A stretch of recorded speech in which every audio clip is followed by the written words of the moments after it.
बोलो वृंदावन बिहारी लाल की जय।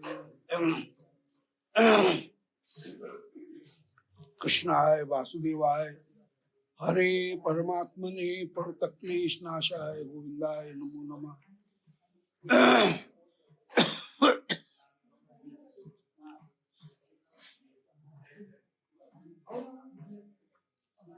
श्री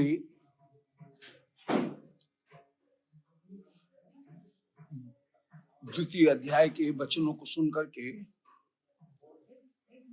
अर्जुन को संदेह हुआ। और अर्जुन उस समय कह रहे हैं कि महाराज आपके वचन बड़े मिश्रित हैं। एक और आप कह रहे हो कर्म करो, माने बड़े कंफ्यूजन पैदा कर रही हैं, भ्रम पैदा करने वाली आपके वचन हो रहे हैं। आपने एक जगह कहा कि कर्मण्येवाधिकारस्ते मा फलेषु कदाचन, कर्म करो, कर्म में ही तुम्हारा अधिकार है और किसी में नहीं है। फिर कभी आप वचन जो दे रहे हैं,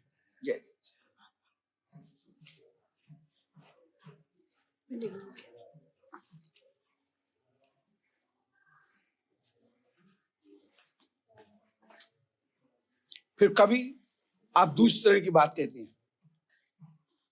एक बार कह रहे हैं कर्म में अधिकार है, दूसरी बार दोबारा आप बात करते हैं कि मुमुक्षु बनो और सबको छोड़ करके ज्ञान का मार्ग सेवा करो। सिद्ध सिद्धियों संभूत्वा समत्वम योग उच्यते। तो यहाँ पर मुमुक्षु बन करके समत्व धारण करने की बात करते हो। कभी आप ये कहते हो कि योग कर्मस कौशलम, कि योग जो है वह कर्म करो भी और कर्म में कुशलता रखो, माने कर्म का फल न चाहते हुए आकर्षित बुद्धि रखते हुए ठाकुर को समर्पित करने के लिए कर्म और बुद्धि योग इनको करते हुए कर्म करो। तो कुछ समझ में नहीं आ रहा है कि कर्म करने की बात कह रहे हो कि कर्म को त्याग करके मुमुक्षा की बात कह रहे हो, कि ये कह रहे हो कर्म करते भी जाओ और कर्म में फल बुद्धि भी मत रखो। तीसरी बात ठाकुर कह रहे हैं, ठाकुर भ्रम नहीं पैदा रहे हैं, ठाकुर तीसरी बात कह रहे हैं। तो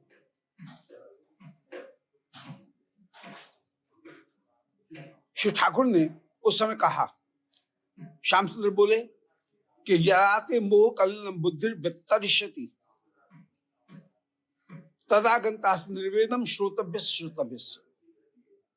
बोले मैंने कोई भ्रम की बात नहीं कही है, मैं कह रहा हूं कर्म में तेरा अधिकार है, परंतु कर्म करते हुए भी योग कर्मस कौशलम, कुशलता पूर्वक कर्म करो। और कुशलता क्या है? वही तीन चीज। कर्म की कुशलता क्या है? तीन चीज। पहली, करने वाला मैं नहीं हूं, ठाकुर करवा रहे हैं, मैं केवल निमित्त हूं। दूसरी बात, कर्म का फल मुझे नहीं है, कर्म का फल मैं नहीं चाहता हूं, मेरा कर्तव्य है इसलिए मैं कर्म कर रहा हूं। और तीसरा, बुद्धि योग, मैंने जो कर्म किए हैं उनको मैं ठाकुर को अंत में समर्पित करूंगा, ठाकुर से संबंधित होकर के ही कर्म करूंगा। तो ये तीन जो चीज हैं, वो तीन चीज मैंने कोई गलत नहीं कही है, वो कहीं भ्रम पैदाने के लिए नहीं है, वे तीनों अपनी जगह बिल्कुल सही है।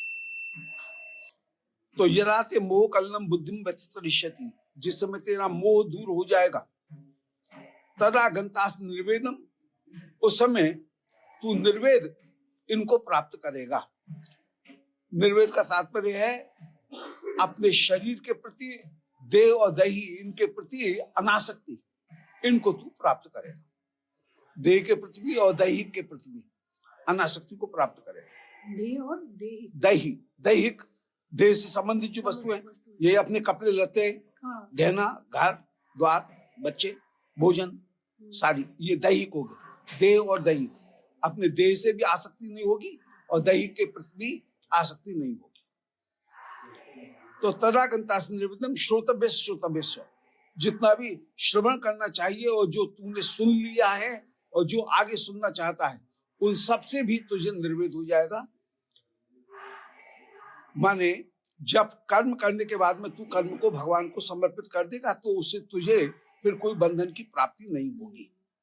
महाराज जी, आयु से भी रिलेटेड होता है, जैसे आपने तीनों वो चीज बताई है कि कर्म तो आदमी जब पैदा होता है फिर उसके बाद कर्म करता है, फिर वो जब लास्ट में उन्होंने कहा ना फल की इच्छा मत करो और सब भगवान को समर्पित कर दो, तो जब आदमी की एज हो जाती है सब मनुष्य की, तो समर्पित नहीं, कर देता है। वो शुरू में भी भावना तो यही रखनी चाहिए कि हमारा जो कर्तव्य हम कर रहे हैं। हाँ। जैसे विद्यार्थी कहीं स्कूल पढ़ने के लिए जा रहा है, छोटा बच्चा, तो उसको भी ये कर्तव्य की भावना उसके हृदय में होनी चाहिए कि नहीं, पढ़ना मेरा कर्तव्य है इसलिए मैं पढ़ूं।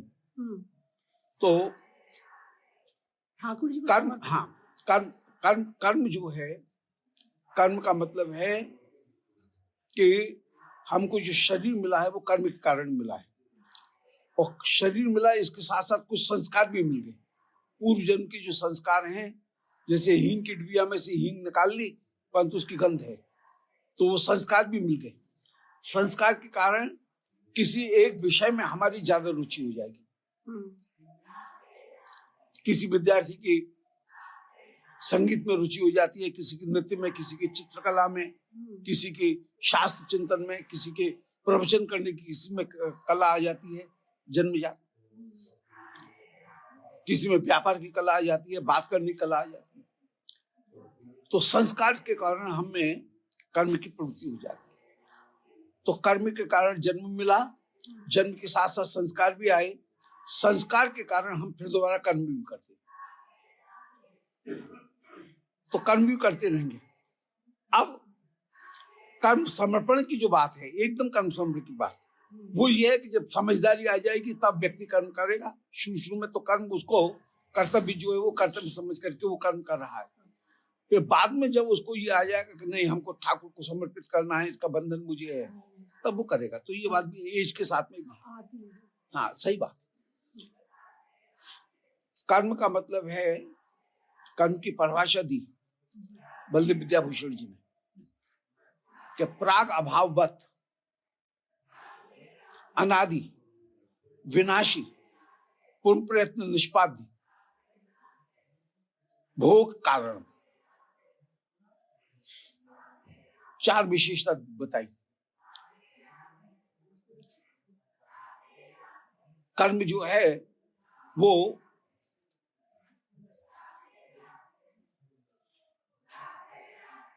अभी उसका फल हमको नहीं मिला है। जब कर्म करेंगे तो जरूरी ये भी नहीं है कि कर्म करने के साथ में तुरंत ही फल मिल जाए। प्राग अभाववत, चार विशेषता बताई। प्राग अभाववत, अनादि, विनाशी, पूर्ण प्रयत्न निष्पाद्य। ये चार विशेषता वाला जो मनुष्य का कार्य है, उस मनुष्य के कार्य को हम जो आगे भोग को प्रदान करेगा उसको हम कर्म कहते हैं। तो कर्म की चार विशेषता हो गई। कर्म की एक विशेषता हुई प्राग अभाववत, माने कर्म, प्राग अभाव का मतलब है पहले नहीं था, बाद में उसका जब कर्म किया तो उसका फल उत्पन्न हुआ। जैसे बीज में वृक्ष था तो सही, पंथ प्रकट नहीं था, तो उसको हम कहेंगे प्राग अभाव। अभाव जो है वो प्राग अभाव माने पहले नहीं है, बाद में हो जाए, ये प्राग अभाव हुआ। दूसरा जो अभाव है, दूसरा अभाव कहते हैं ध्वंसाभाव। कागज है, उसमें आग लगा दी, कागज जल गया, ये हो गया ध्वंसाभाव। एक तीसरा है अन्योन्या भाव। अन्योन्या भाव का तात्पर्य है कि घोड़े में गाय के गुण नहीं है, गाय में घोड़े के गुण नहीं है, ये अन्योन्या भाव हो गया। और एक है अत्यंता भाव। अत्यंता भाव का मतलब है कि कोई वो गुण है ही नहीं उसमें। जैसे हम ये कहें कि आकाश में गंध नहीं है, अब तो अत्यंत अभाव हो गया। तो अभाव 4 प्रकार के हो गए। एक हुआ प्राग अभाव, माने बीज को बोया, सींचा, तब जाकर के वृक्ष उत्पन्न हुआ, वृक्ष पहले नहीं था। प्राग अभाव। कर्म में भी प्राग अभाव वाला है, प्राग अभाववत, माने जब हम कर्म करेंगे तब कर्म का फल प्राप्त होगा, पहले से कर्म का फल प्राप्त नहीं होगा। यहां तक कि बुरा विचार किया तब भी कर्म का फल प्राप्त नहीं होगा। कलयुग की एक विशेषता है कि कलयुग में पुण्य का विचार करने पर पुण्य का फल प्राप्त हो जाता है, परंतु पाप का विचार करने पर पाप का दंड नहीं मिलता है। दूसरे युगों में दंड मिल जाता था। हम लोग बड़े हमारे ऊपर बड़े ठाकुर बड़े लीनियंट हैं, बड़े कृपालु हैं हमारे ऊपर, कि पुण्य का संकल्प करेंगे तो अब तो पुण्य का फल तो दे देंगे, और पाप का यदि विचार करेंगे तो नहीं मिलेगा, अभी दंड नहीं मिलेगा जब तक पाप किया नहीं जाएगा। तो ये कलयुग की एक विशेषता है। जबकि सतयुग में पाप और पुण्य दोनों करने पर कहीं उसका फल मिल जाता था। तो ये ठाकुर की बड़ी कृपा। तो हम कर्म की बात कर रहे हैं, यहाँ पर कर्म क्या है? तो कर्म का एक गुण है, 4 गुण है कर्म के। कर्म में का एक गुण है प्राग अभाववत, माने कर्म का फल पहले नहीं मिलेगा, जब कर्म कर लिया जाएगा तभी कर्म का फल मिलेगा, प्राग अभाव। फिर कर्म अनादि है, दूसरा कर्म का विशेषण है अनादि। कर्म अनंत काल से चला आ रहा है, अनादि है। और अनादि होने के कारण जब हम सृष्टि में नहीं आए थे उस समय कर्म को देख करके कि ये कर्म शायद मुझे पूर्ण कर दे, हमने ये अनुभव किया होगा कि मैं अपूर्ण हूं, मुझे कुछ और करना चाहिए। अब भक्ति तो उस समय हमको जानकारी नहीं थी भक्ति की, परंतु कर्म हमको दिखा। तो कर्म दिखने के बाद में हम कर्म की ओर उन्मुख हो गए।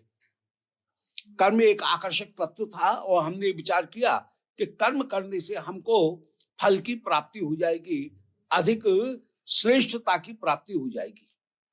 तो हम कर्म की ओर उन्मुख हो गए। कर्म के 4 गुण, तो इसमें दूसरा गुण जो आया वो हुआ अनादि। कर्म अनादि है, और अनादि होने पर हम जब सृष्टि में आए उसके पहले भी कर्म के द्वारा हमको कहीं अपनी स्थिति से ज्यादा सुंदर भोग की प्राप्ति हो सकती है या सुख की प्राप्ति हो सकती है, ये कहीं ना कहीं चेतन जीवात्मा ने जरूर विचार किया। उसको शरीर नहीं मिला है, फिर भी उसने अपनी चेतनता से ये विचार किया कि कर्म के द्वारा मेरा कल्याण हो सकता है। तो हम कर्म की ओर उन्मुख हो गए।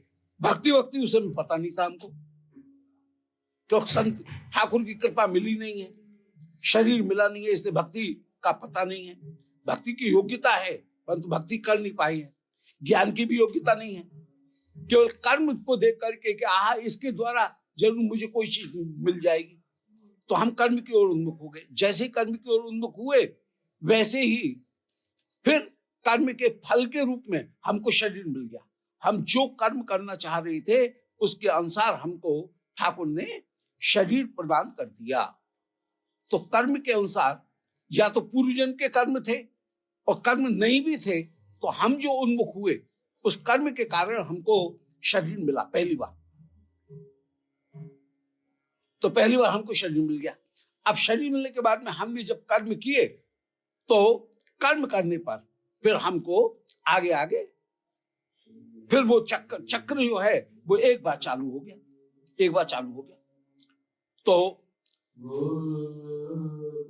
तो प्राग अभाववत ये कर्म का एक गुण। कर्म का दूसरा गुण है अनादि। वो अनादि था और हम उसकी ओर उन्मुख हो गए थे।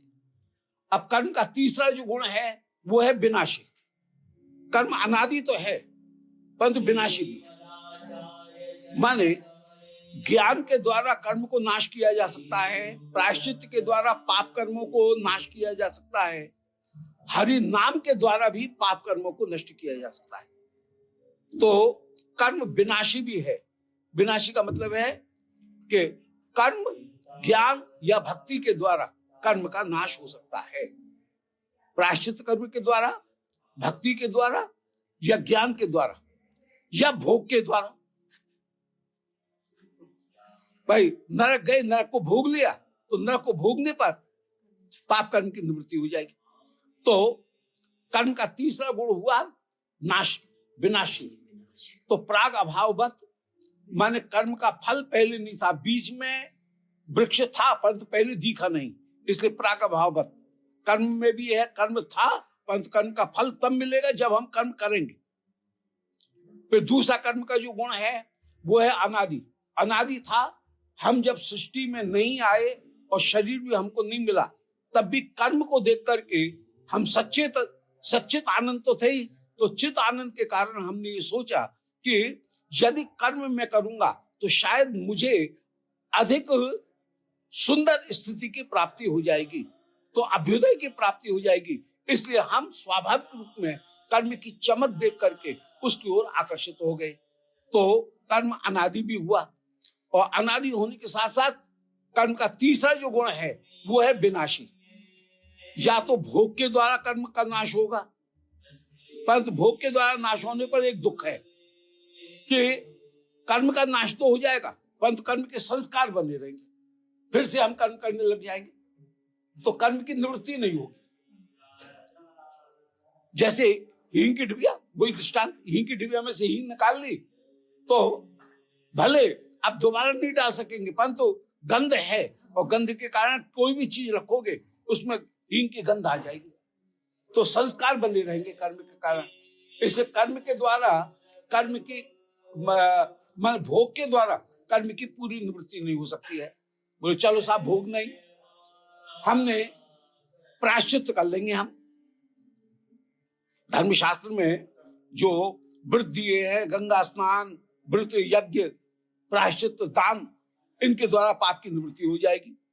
बोले ठीक है, पाप की कुछ निवृत्ति हो जाएगी परंतु वासना पाप की नहीं जाएगी। प्रायश्चित के द्वारा भी एक बार प्रायश्चित किया और दूसरे दिन कोई पाप फिर दोबारा कर बैठेंगे।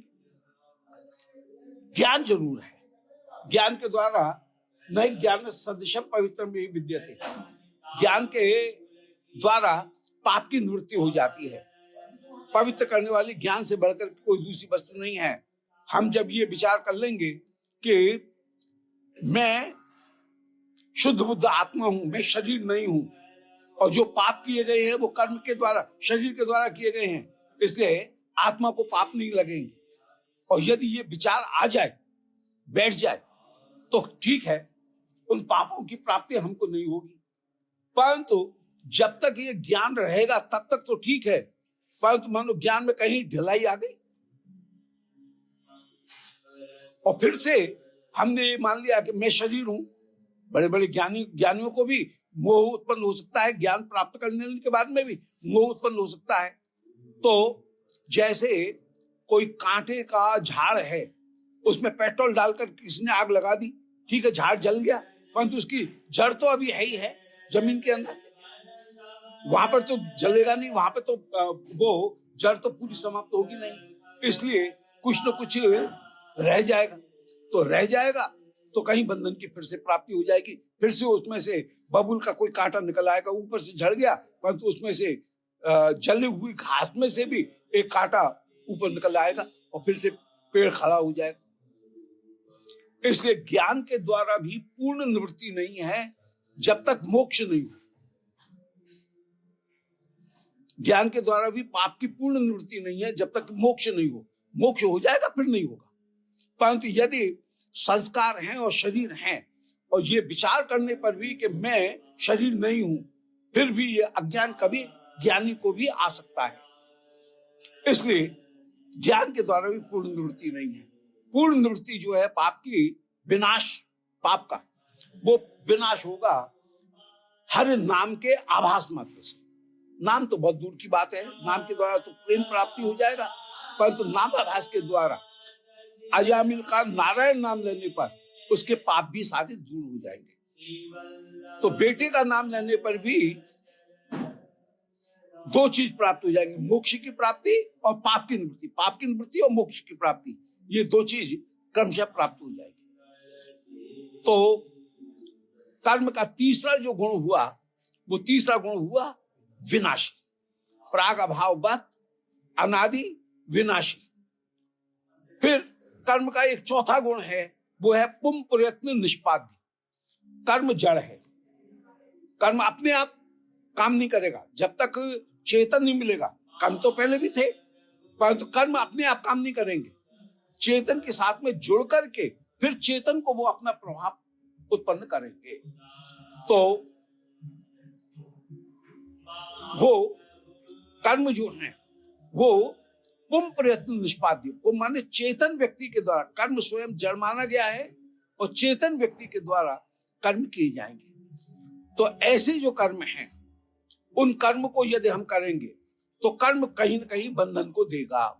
तो ये कर्म की परिभाषा पूरी हो गई कि प्राग अभाववत अनादि विनाशी पुम प्रयत्न निष्पाद्य। कर्म है क्या? बोले भोग का कारण। हमें जो शरीर मिला है वो शरीर का कारण कर्म है। तो कर्म हमको मालूम मिल गया, परंतु कर्म मिलने पर हमको भोग की प्राप्ति होगी। अब तृतीय अध्याय में ठाकुर जो कर्म योग है उस कर्म योग का वर्णन कर रहे हैं। तो अर्जुन ने ठाकुर से कहा कि मारे आपने द्वितीय अध्याय में जो वचन कहे वे बड़े संदेह से युक्त हैं। एक और कहते हो कर्म करो, दूसरी ओर कहते हो ज्ञान करो, तीसरी ओर ये कहते हो कि योग कर्म को कौशलम, के कर्म में कुशलता धारण करना अर्थात निष्काम कर्म करना ये योग है। तो समझ में नहीं आया कर्म करने की बात कर रहे हो कि नहीं, कर्म न करने की बात कर रहे हो, कर्म के त्याग करने की बात कर रहे हो। तो ठाकुर ने कहा नहीं नहीं, मेरे कहने का मूल जो तात्पर्य था वो तीसरा था, योग कर्मसु कौशलम। हम कर्म किए बिना तो नहीं रह सकते हैं, परंतु कुशलता पूर्वक कर्म करना। अब कुशलता क्या है? कर्म की कुशलता, कर्म की कुशलता है तीन चीज विचार करना कि कर्म करने वाला मैं नहीं हूं, कर्म का फल मुझे नहीं चाहिए, और कर्म है तो उसका ठाकुर को समर्पण करना है। ये तीन चीज हो गई, तो इसी का नाम कुशलता है। तो हम कर्म करेंगे, ठाकुर ने जो बताए हैं उन वेद कर्मों को शास्त्र के अनुसार करेंगे और उनको ठाकुर को ही कहीं समर्पित कर देंगे, तो उनके बंधन की प्राप्ति हमको नहीं होगी। बंधन दोनों ही तरह का है। एक व्यक्ति लोहे की जंजीर पहनता है उसको भी बंधन है, और एक सोने की जंजीर पहन रहा है वो उसको भी बंधन है। हाथ में किसी ने ब्रासलेट पहन रखी है सोने की चोट, तो वो तो बड़ा दिखाता है, चमकाता है, परंतु बंधे हुए दोनों हैं। एक हथकड़ी चोर के गले में हाथ में पड़ी हुई है वो भी बंधा हुआ है, और एक धनवान व्यक्ति हाथ में सोने की एक ब्रासलेट पहन रहा है वो भी चमक रहा है, पर दोनों में अंतर है। बंधन दोनों को है, एक है अपने द्वारा ग्रहण किया गया बंधन, दूसरा है दूसरे के द्वारा ग्रहण किया गया बंधन। राजा ने जो बंधन दिया है, हथकड़ी बेटी डाली हैं, वो दुखदायी हैं, और स्वेच्छा से जो ग्रहण किया गया बंधन है वह कुछ देर के लिए सुखदायी है। तो भार तो उसमें भी लगता है, फिर भी उतार करके उसको भी रखते ही कहीं कहीं न कहीं। तो बंधन जो है वो बंधन कहीं होगा। तो योग कर्म कौशलम, कर्म में कुशलता प्राप्त करने के लिए, बंधन से मुक्त होने के लिए कर्म को ठाकुर को समर्पित करना, ये ही मुख्य वस्तु है। श्री ठाकुर इसमें ये कह रहे हैं कि मैंने जीवन का जो लक्ष्य है वो अंत में कर्म करके कर्म को समर्पण ठाकुर को करना है, इससे चित्त शुद्ध होगा। परंतु फल की प्राप्ति अभी बहुत दूर है, अभी दिल्ली दूर है। कर्म किया और कर्म का समर्पण किया तो कोई ये समझे कि इससे हमारा कल्याण हो जाएगा, कल्याण नहीं होने वाला है। एक रास्ता खुला, चित्त शुद्ध होगा, कल्याण होगा या तो ज्ञान के द्वारा या भक्ति के द्वारा। श्री गोविंद चरण की प्राप्ति, वैकुंठ की प्राप्ति, धाम की प्राप्ति, वो जो होगी वो होगी केवल भक्ति के द्वारा, परंतु चित्त शुद्ध जरूर हो जाएगा। तो चित्त शुद्ध जब हो जाएगा तो फिर शुद्ध चित्त में ज्ञान जल्दी से उत्पन्न हो जाएगा। इसलिए कर्म का त्याग करना ही सब कुछ नहीं है,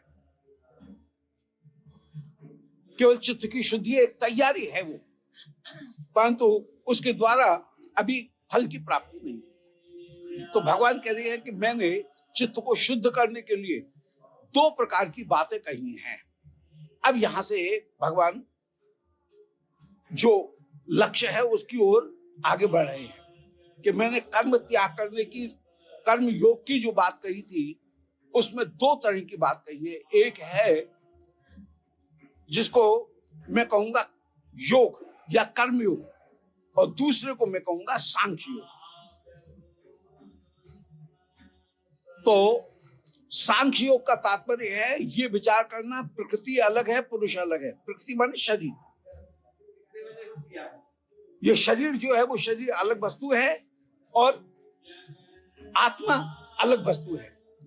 तो ये अंतर विचार करना ये है सांख्य योग। और कर्म योग का मतलब है हम कर्म करते हुए आगे चले। कर्म योग का मतलब कर्म करना है, कर्म में कर्तव्य बुद्धि, कर्तृत्व बुद्धि नहीं रखनी है, फल नहीं रखना है, और कर्म को समर्पित करना है, इसका नाम हुआ कर्मयोग। तो मैंने 2 तरह के मार्ग कर्म से निवृत्त होने के लिए बताए, एक है कर्मयोग, दूसरा है सांख्य योग। कर्मयोग का जो मार्ग है वो फल को प्रदान नहीं करेगा, परंतु सांख्य योग का जो मार्ग है वह फल को प्रदान करेगा। सांख्य योग भी अधूरा है, इसलिए उसके साथ में फिर एक तीसरी चीज और जोड़नी पड़ेगी ज्ञान के साथ में, वो है भक्ति। भक्ति को जोड़ोगे तब तुम्हारा काम पूरा होगा। भक्ति को जोड़ने पर तब तुम्हें पूरे काम की प्राप्ति होगी, क्योंकि ज्ञान अधूरा साधन है। ज्ञान के द्वारा पूरी वस्तु नहीं मिलेगी, भक्ति के द्वारा फिर पूरी वस्तु, ठाकुर के माधुर्य का पूरा आस्वादन तुमको प्राप्त होगा। तो भगवान कह रहे हैं कि लोकेस्मिन् द्विविधा निष्ठा पुरा प्रोक्ता मया नघो ज्ञान योगेन सांख्यानाम कर्म योगेन कर्मणाम। 2 प्रकार की निष्ठाओं का वर्णन किया, एक ज्ञान योग, एक कर्म योग। इनमें सांख्य तो उनके लिए है, ज्ञान योग तो उनके लिए है जिनका चित्त शुद्ध हो गया है, परंतु जिनका अभी चित्त शुद्ध नहीं हुआ है उनको शुरू में कर्म योग ही करना पड़ेगा। तो कर्म योग के द्वारा आएंगे ज्ञान योग में, और ज्ञान योग से कूद करके आएंगे फिर भक्ति योग। ये एक क्रम है, ये ठाकुर ने यहां पर बताया। तो योगी जो है वो कर्मयोगी, वह ज्ञान दशा में धीरे धीरे आरोहण करते हुए विराजमान होगा। तो हम कर्म की मर्यादा लेंगे, ज्ञान की भी मर्यादा है, और इनके द्वारा फिर अंत में निष्कर्ष ये है कि कर्म के द्वारा चित्त शुद्ध, और शुद्ध चित्त होने पर ज्ञान आएगा, परंतु ज्ञान के साथ में भी भक्ति जब आएगी तब जाकर के हमको परम आनंद की प्राप्ति होगी। हम मिश्री के पहाड़ में जाकर के मिश्री बन गए तो कोई लाभ नहीं हुआ। मीठा हो, मीठे का स्वाद नहीं आए तो उसका कोई लाभ नहीं है। ऐसे ही आनंद है परंतु आनंद का स्वाद नहीं ले सके तो ऐसे आनंद किस काम का। तो मोक्ष की स्थिति ऐसी हुई कि उसमें मोक्ष को प्राप्त करके भी मोक्ष का आनंद नहीं लिया जा सकता है। ऐसी स्थिति में ज्ञान के 3 पक्षों में से 2 पक्षों को तो स्वीकार किया जाएगा और 1 पक्ष का त्याग किया जाएगा। अब 3 पक्ष कौन कौन से हैं? 3 पक्ष हैं जीवात्मा का ज्ञान, मैं हूं। मां के गर्भ में बालक आता है, वो विचार करता है मैं हूं, वो गर्भ से ही सारे जगत को भी देख रहा है, तो मेरे अतिरिक्त जगत भी है। तो 2 चीज का तो उसको ज्ञान हो गया। तीसरी चीज का भी वो कहीं विचार कर सकता है, जब पूर्व जन्म के संस्कार हो कि मुझे और इस जगत को नियंत्रित करने वाला कोई है, ईश्वर। परंतु यदि मैं ईश्वर में ही मिल जाऊं तो उसे आनंद की प्राप्ति नहीं होगी। तो तीसरा ज्ञान हो गया वो ऐक्य का ज्ञान, अपना ज्ञान, जगत का ज्ञान और ईश्वर नियंता के साथ में अपने ऐक्य का ज्ञान। ऐक्य के ज्ञान को तो छोड़ देंगे, ऐक्य का ज्ञान करेंगे तो ज्ञान हो जाएगा। भक्ति के लिए मैं उनका सेवक हूं, ये ज्ञान प्राप्त करना पड़ेगा। और इस ज्ञान को प्राप्त करते हुए जब रहेगा व्यक्ति तो उसे परम सुख की प्राप्ति होगी। ज्ञान के द्वारा ब्रह्म में जाकर के लीन हो जाएगा, नमक की झील में जाकर के नमक बन जाएगा। वो जो भी चीज गिरेगी नॉन बन जाएगी। तो ब्रह्म बनने में उसका आस्वाद नहीं आएगा। आस्वाद प्राप्त करने के लिए उसे कहीं ना कहीं भक्ति को भेद रखना पड़ेगा। तो तीसरा जो ज्ञान है उसका त्याग करेंगे, आत्मज्ञान, ईश्वर का ज्ञान और दोनों की एकता का जो ज्ञान है इसका नाश करेंगे, इसको नहीं लेंगे। बाद में क्योंकि दो ज्ञान उपयोगी रहेंगे, उन दो को तो बनाए रखेंगे, तीसरे ज्ञान को हम बना करके नहीं रखेंगे। तो हमको भगवान के माधुर्य का आस्वादन प्राप्त हो जाएगा। हम में क्षमता है माधुर्य के आस्वादन करने की। ईश्वर माधुर्यमय है, इनके भेद को मनाने पर माधुर्य का ज्ञान हमको प्राप्त हो जाएगा, अन्यथा माधुर्य का ज्ञान प्राप्त नहीं होगा। इससे ठाकुर यहाँ पर कह रहे हैं कि न कर्मणाम अनारंभात नैष्कर्म्यम पुरुषोत्नुते न सन्न्यासनादेव सिद्धिम समद गच्छति। कि हम कर्म ही नहीं करें, ऐसा भी नहीं हो सकता है। कर्म भी हमको करनी चाहिए। तो केवल कर्म न करके नठल्ले बैठ जाएं, ये भी नहीं है। तो कर्म तो करना ही पड़ेगा। तो कर्म का अनारंभ करने पर, कर्म का आरंभ ही नहीं करें तो हम ज्ञान की प्राप्ति नहीं कर सकते हैं। और यदि हमने कर्म का पूरा त्याग ही कर दिया, कर्म किया और कर्म का पूरा त्याग कर दिया, तब भी सिद्धि की प्राप्ति नहीं हो सकती है। तो नच सन्न्यासनादेव सिद्धि, माने शास्त्रीय कर्म का त्याग हम भले कर दें, परंतु कर्म का भगवान को समर्पण करने पर हम कहीं भगवान के माधुर्य का आस्वादन करने की योग्यता प्राप्त करें। तो कर्म हम त्याग नहीं कर सकते हैं, कर्म हम करेंगे, कर्म को भगवान को समर्पित करेंगे। तो ठाकुर ने दो बात कही कि भगवान कृपा करेंगे, इस बल पर कर्म का त्याग करना ये गलत है। कृपा के बल पर आलस्य पाल लेना, प्रमाद पाल लेना, ये कभी भी उचित नहीं है। कर्म हमको करना पड़ेगा, भजन भी हमको करना पड़ेगा। कह रहे हैं व्यास भरोसे कुमर के सोवत पाम पसार, परंतु कोई भी सोया नहीं है कभी, सदा वो जागृत रहा है। वो सदा चेतन होकर के ही विराजमान रहा है। गृहस्थी सोता रहता है 7 बजे तक, परंतु महात्मा 3:30 बजे पे उठ करके जप करता है, अपनी माला पूरी करता है। तो कोई पाम पसार करके नहीं सोता है। तो कर्म कृपा के बल पर कर्म का त्याग नहीं करना है। कर्म हम कभी त्याग कर नहीं सकते हैं, एक बात ये कही। परंतु मैं करने वाला हूं ये विचार जरूर त्याग कर सकते हैं। ठाकुर करवा रहे हैं, ये विचार हम अपने रखेंगे। और केवल कर्म का संन्यास नहीं करना है। हम लोगों के लिए उचित ये है कि कर्म का स्वरूपता फिजिकली त्याग न करके कर्म में साधन बुद्धि का त्याग किया जाए। ठाकुर भगवत गीता में 3 अध्याय में ये विशेष रूप से कह रहे हैं कि कर्म का स्वरूपता त्याग नहीं करना है, कर्म में साधन बुद्धि का त्याग करना है। कर्म करते रहेंगे, परंतु कर्म करने से मुझे ठाकुर मिलेंगे, ये नहीं है। ठाकुर मिलेंगे कृपा से। इसको ऐसे समझ लें कि कोई ये कहे कि यदि मैं 1 लाख नाम जप करूं तो ठाकुर मेरे सामने उपस्थित हो जाएंगे। गलत, नहीं होंगे। ठाकुर होंगे कृपा के कारण उत्पन्न, माने हमारे कर्म के वशीभूत होकर के ठाकुर उत्पन्न नहीं होंगे। ठाकुर अपनी कृपा के कारण। ठाकुर की कृपा कब होगी? जब 1 लाख जप करने के बाद में भी हमारे मन में विचार आएगा, लो मैंने तो अपने सारे घोड़े खोल लिए और कुछ नहीं हुआ, वहीं की वहीं पड़ा हूँ और सारी उम्र बीत गई। हाय मुझे कब कृपा मिलेगी श्री राधा लाल की? यदि ये व्याकुलता होगी तो ठाकुर तुरंत कृपा कर देंगे। जब तक व्याकुलता नहीं होगी तब तक कृपा नहीं होगी। इसलिए हमने कितना भजन किया ये मायने नहीं रखता है। महाराज जी ऐसे बत्तासुर में भी हाँ बस यही है, श्रीवत्सी माने यही कह रहे हैं सब लोग कि माने यही कह रहे हैं कि चार स्तुति चार हाँ चार को कहा व्याकुलता जो है वो व्याकुलता ही काम करे। तो व्याकुलता होने पर कृपा की प्राप्ति होगी। तो मूल बात ये हुई कर्म का त्याग नहीं करना है, कर्म का त्याग करने पर ही व्याकुलता बढ़ेगी।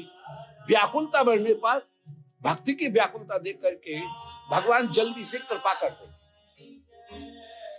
तो यहाँ पर भगवान ने एक बहुत बढ़िया बात कही कि न कर्मणाम अनारंभात, कर्म हमने नहीं किया तो कर्म का आरंभ नहीं हुआ है तो क्या कृपा की प्राप्ति हो जाएगी? नहीं, कर्म तो हमको करना है। कर्म में साधन बुद्धि का त्याग करना है कि मैंने अपने सारे कोशिश कर ली, ठाकुर की कृपा नहीं मिली, अब मेरी व्याकुलता देख करके ठाकुर मेरे ऊपर कृपा कर देंगे। तो कृपा के द्वारा ही ठाकुर की प्राप्ति होती है। परंतु कृपा प्राप्त करने के लिए व्याकुलता होना जरूरी, व्याकुलता के लिए मेहनत करना भी जरूरी। जैसे पहले स्टीम के इंजन चलते थे, विनोबा भावे ने एक बहुत बड़े दृष्टांत दिया गीता प्रवचन। उन्होंने कहा स्टील के इंजन चलते थे, अब स्टील के इंजन में जितनी स्टीम पैदा की जा रही है, पिस्टन को धक्का देने में केवल उसमें से 2% काम में आएगी, बाद बाकी का 98% बेकार जाने के लिए। परंतु कोई ये कहे कि बैरोमीटर में 2% का स्टीम आ गई है, परंतु इंजन चल क्यों नहीं रहा है? इंजन चलेगा नहीं। जब कंप्रेशन में पूरी जितना पिस्टन है उसमें कंप्रेशन में पूरी स्टीम भर जाएगी और उससे ज्यादा आएगी, तब जाकर के वो धक्का देगा। तो यदि कोई ये कहे कि 2% ही तो काम में आएगी, 2% तो बन गई, पहिया घूम जाना चाहिए, पर पहिया घूमेगा नहीं। ऐसे ही परिश्रम करते करते जब हमारे हृदय में ये भावना उत्पन्न हो जाती है कि लो मेरे परिश्रम से कुछ नहीं हुआ, हाय कब ठाकुर की कृपा होगी, वही एक्स्ट्रा है 2%, और उसके द्वारा ठाकुर आकर्षित हो जाएंगे। तो यहाँ पर कह रहे हैं न कर्मणाम अनारंभात, कर्म त्याग करके बैठ जाए, कर्म कोई काम करेगा ही नहीं तो फिर हम कर्म क्यों करें? तो कृपा के बल पर प्रमाद पाल लेना ये उचित नहीं है। निरंतर प्रयास करना पड़ेगा। नैष्कर्म पुरुषोष्णुते, नैष्कर्म माने ज्ञान, कर्म न करने पर ज्ञान की प्राप्ति नहीं होगी। माने ये व्याकुलता ही नहीं होगी कि हमने इतना कर्म किया अभी तक हमको फल की प्राप्ति क्यों नहीं हुई। ये तभी प्राप्त होगा जबकि हमने पहले कर्म किए हैं और कर्म करते करते कभी किसी न किसी तरह से हारने की भावना भी आ गई कि लो हमने अपना पूरा प्रयास कर लिया, कुछ भी नहीं, तब ठाकुर की कृपा, व्याकुलता दे करके ठाकुर की कृपा हो।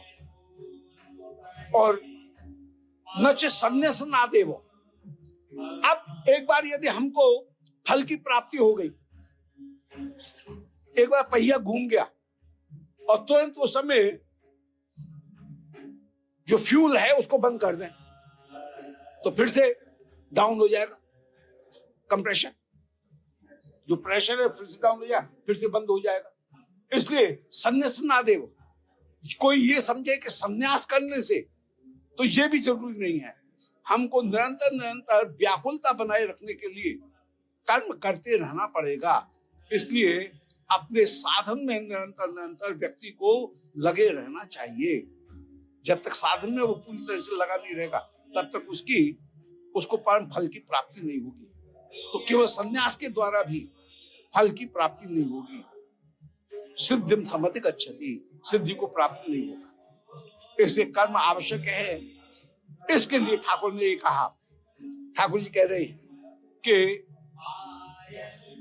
व्यक्ति को यज्ञ करना चाहिए, और यज्ञार्थात कर्मण्यत्र लोकोयम कर्म बंधना। यज्ञ माने ठाकुर। अब ये स्थिति थी सतयुग में तो होता था यज्ञ, कलयुग में यज्ञ करना बड़े खतरा की बात है, इसलिए कलयुग में विशेष रूप से नाम संकीर्तन, नाम यज्ञ हो गया, तो उसका सब्स्टिट्यूट आ गया है यज्ञ का। कलयुग में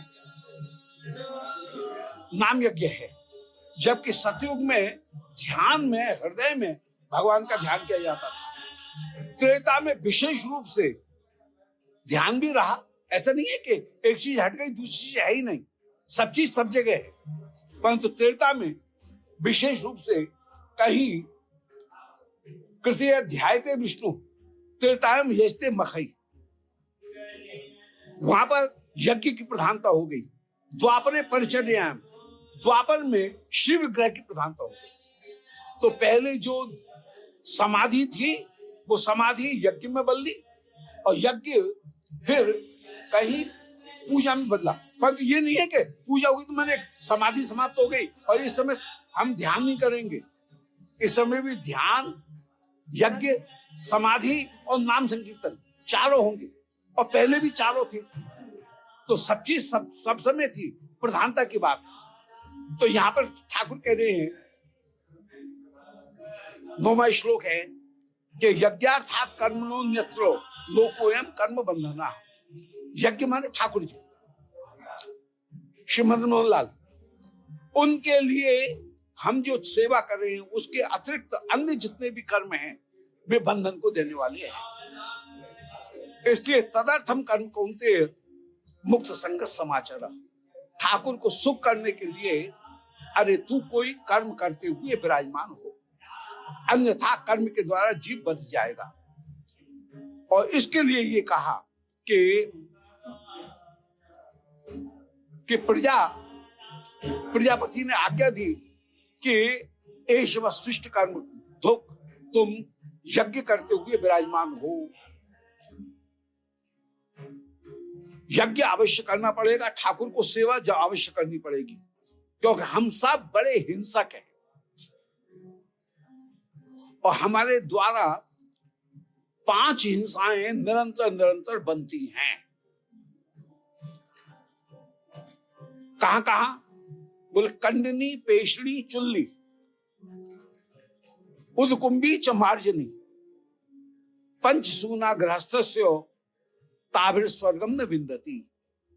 हम निरंतर 5 अपराध करते हैं।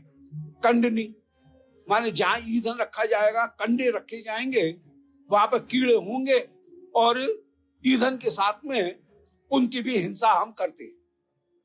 जब भी जलाते हैं कोई कोई जीव जंतु जलेगा ही, भले गैस हो तब भी जलेगा। कंडनी। पेशणी माने चक्की। अब चक्की का आटा तो सभी खाएंगे ही, तो उसमें भी घुन कहीं ना कहीं पिसेगी। तो कंडनी, पेशणी। चुल्ली, चुल्ली माने चूल्हा। जहां भी चूल्हा है वहां पर कोई जीव जंतु आकर के मरेगा ही। फिर उदकुंभी, जहां जल का घड़ा रखोगे उसके नीचे कहीं ना कहीं भुनगे आएंगे ही आएंगे, उदकुंभी। और पेशणी माने चक्की। तो कंडनी माने ईंधन इकट्ठा करना, पेशणी माने कहीं चक्की, चुल्ली माने चूल्हा, उदकुंभी माने जल का घड़ा, और मार्जनी घर में झाड़ू देने के लिए बैठेंगे तो कहीं न कहीं जीव हिंसा होगी। तो पंचसूना गृहस्थस्यो। अब गृहस्थ में ये पंचसून हो रहे हैं, पंचहानि हो रही हैं, इसके लिए फिर क्या है, जरूर घर में यज्ञ करो भाई। यज्ञ नहीं, अब कलयुग है इसलिए यज्ञ नहीं, तो ठाकुर जी का चित्रपट श्री राधारमण लाल का घर में जरूर विराजमान करना चाहिए। और ये विचार करना चाहिए कि हम घर के मालिक हैं ये, और हम इनके ट्रस्टी होकर के घर की व्यवस्था करें। ये विचार अपने घर में अपने मन में रखना चाहिए। तो ऐसा रखेंगे तो उससे परम कल्याण की प्राप्ति हो जाएगी।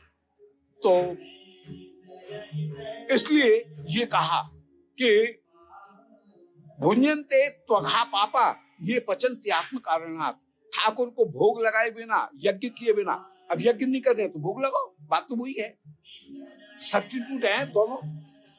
तो ठाकुर को भोग लगाए बिना यदि कोई भोजन करेगा और पचन्ति आत्म कारणा, अपने कारण से यदि पकाएगा तो वो पाप को खाएगा। अब क्योंकि हमको ठाकुर को भोग लगाना है, इसलिए रसोई में सदा पवित्रता रखेंगे, ऐसा कभी नहीं करेंगे। जो जिनको भोग लगाने के लिए जो रसोई कर रहे हैं, वो ये नहीं है कि नमक ज्यादा है कि कम है, चाट करके देख लो फिर उसमें हाथ लगा दो, हाय हाय सब जूठन कर दिया, पूरी रसोई जूठन कर दी, ऐसा नहीं करेंगे। तो यदि आत्म कारणात् करेंगे तब तो गड़बड़ होगा।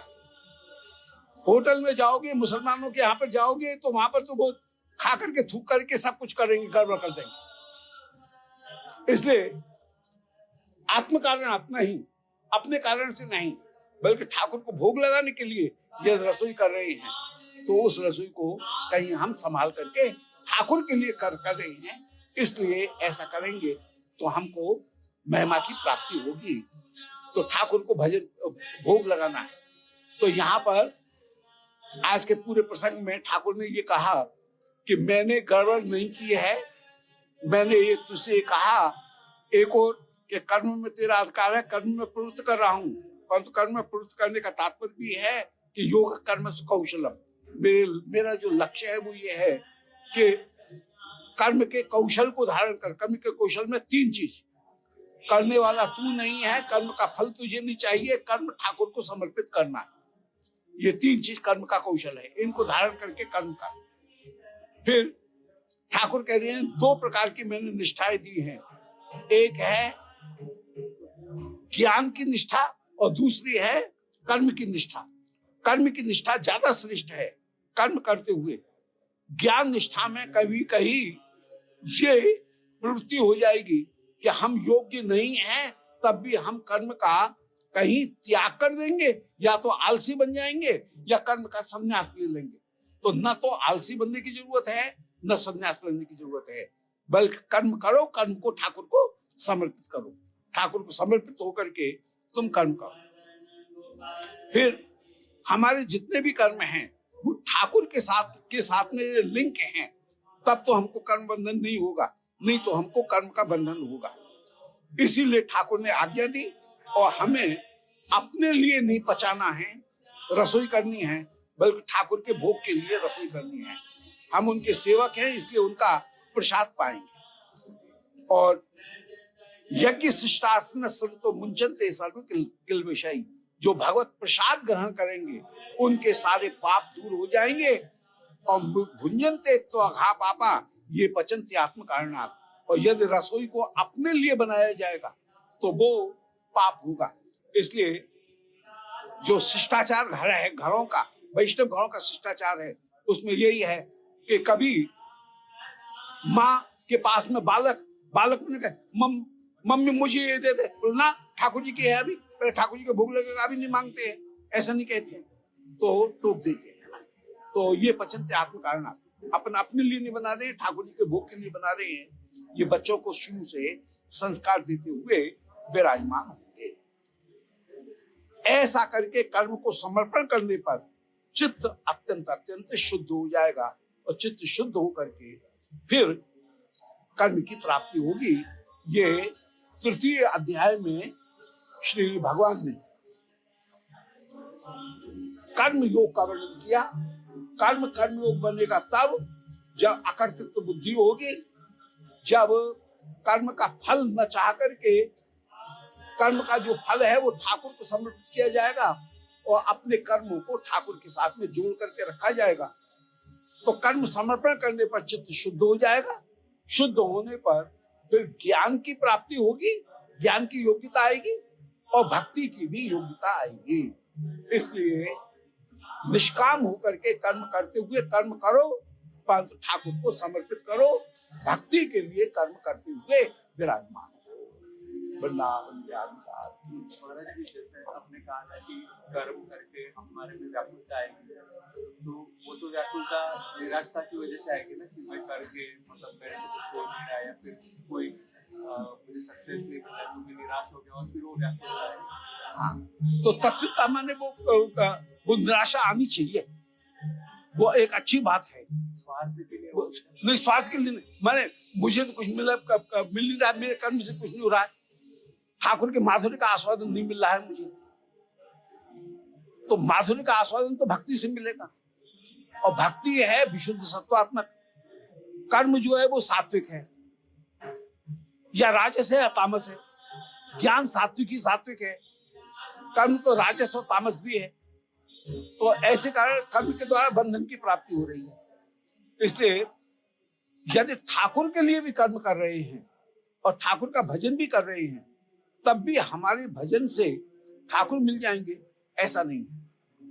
ठाकुर जो मिलेंगे वो कहीं न कहीं कृपा के द्वारा ही मिलेंगे, तो मूल रूप में कृपा के द्वारा मिलेंगे, ये भाव। परंतु ये व्याकुलता आएगी तब जबकि हम कर्म करने पर भी कुछ आस्वाद नहीं प्राप्त कर सकेंगे। कंप्रेशन में 100% से ज्यादा 102-3 का जब प्रेशर आएगा तब वो बाहर निकलेगा और तब वो पिस्टन को धक्का देगा। निराशा क्यों, आशा में भी व्याकुलता होती है? नहीं, आशा में जैसे अब महाराज जी वही वृत्तासुर की स्थिति का बता रही, जैसे उसमें वो जो एक जिसके पति विदेश गए हैं, हाँ, वो पत्नी व्याकुल ही है, हाँ, व्याकुलता है उसमें, जो बच्चे हाँ, जो दाना लेने चिड़िया गई उसके बच्चे भी व्याकुल ही है, हाँ, है ना। तो वो व्याकुलता, मुख्य बात जो है वो व्याकुलता की हुई, व्याकुलता है, मुख्य बात जो है वो व्याकुलता की हुई। हाँ। और व्याकुलता जो है वो उस व्याकुलता का भी अपना एक आनंद है, व्याकुलता का भी अपना एक आनंद है। वो भी आशा, ये एक आनंद की आशा ये कि वो भी व्याकुलता ही है। तो ठाकुर के लिए निराशा से क्यों, आशा से भी कर सकते हैं ना। व्याकुलता नहीं, निराशा माने आशा तो ठाकुर के ऊपर रखनी पड़ेगी, आशा ही अच्छी बात है। परंतु निराशा इसलिए कि मेरे अपने साधन से कुछ नहीं होगा, जो कुछ भी हो रहा है वो कृपा के द्वारा हो रहा है, परंतु कृपा को प्राप्त करने के लिए साधन करना बहुत जरूरी है, और उसमें अपना निर्वेद भी प्राप्त होना बहुत जरूरी है। मुक्ता भी तो आ जाती है, कर्म कर रहे हैं, जैसे गुरुदेव ने बताया कि कर्म करना है, नाम जप करना है, या उससे ठाकुर जी मिलेंगे। अब वो नहीं आ रहा है, नहीं हो पा रहा है, या कुछ भी नहीं हो रहा है, तो विमुख भी तो हो सकता है कि नहीं, ये आपने नहीं, बस वही तो बात कर रही हैं। सत्कर्म कर रहे हैं, नहीं, ये बात विमुख नहीं होना है, विमुख नहीं होना है, विमुख नहीं होना है। विमुख होने पर तो हम तो इसीलिए वो कह रहे हैं कि कर्म जो है उसका अनारंभ करना भी नहीं है और कर्म का त्याग करना भी जरूरी नहीं है। ना अनारंभ है ना संन्यास है, कर्म का संन्यास करने पर भी काम की प्राप्ति नहीं होगी।